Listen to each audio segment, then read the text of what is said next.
In school, students are used to taking physicals and then vision tests, a hearing test sometimes, but not an issue that is most impactful, and that is mental health. Right, impactful across the board, not just kids, but Illinois is looking to change that as the first state to require mental health screening for students. So, of course, we're going to bring in our expert, Cheryl Ziegler, to talk about this. You know, on its face, it seems like we are trending toward talking about mental health more in an open way. Is this a good thing?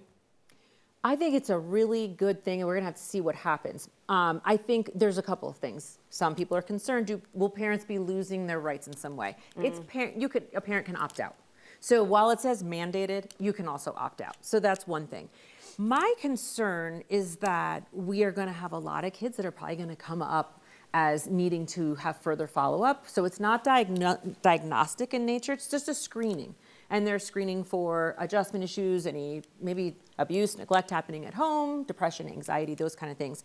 So I think it makes sense in the health continuum of things. I just wonder, will Illinois have the resources to respond to the demand that I think will come in as a result? That would probably be the biggest red flag for me, but we are trending in the right direction in understanding that at school we can capture all these kids and we can screen them, and how is that any different from all the other screenings that they get anyway? You know, I mean, it's been said for so long that our educators are the ones that are stuck saying, wow, I really wish I could be that person because this child needs help.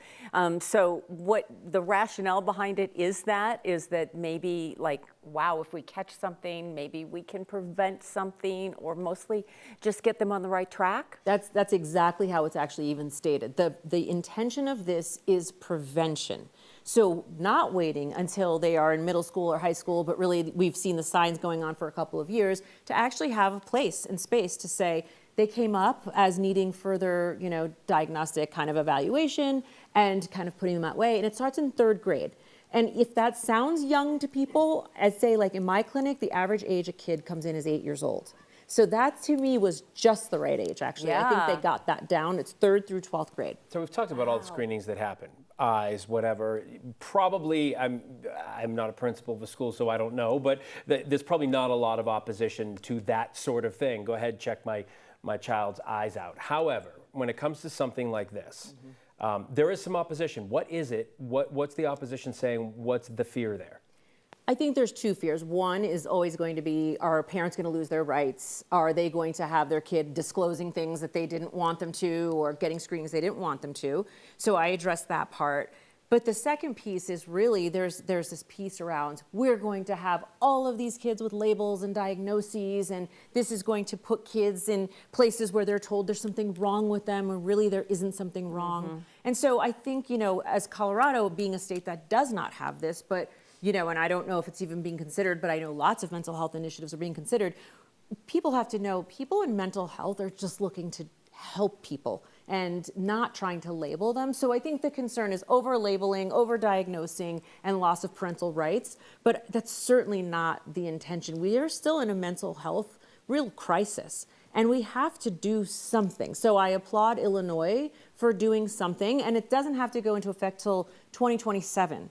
So that lets me know they're putting some real thought, hopefully, around creating all of the infrastructure that will be needed. Yeah.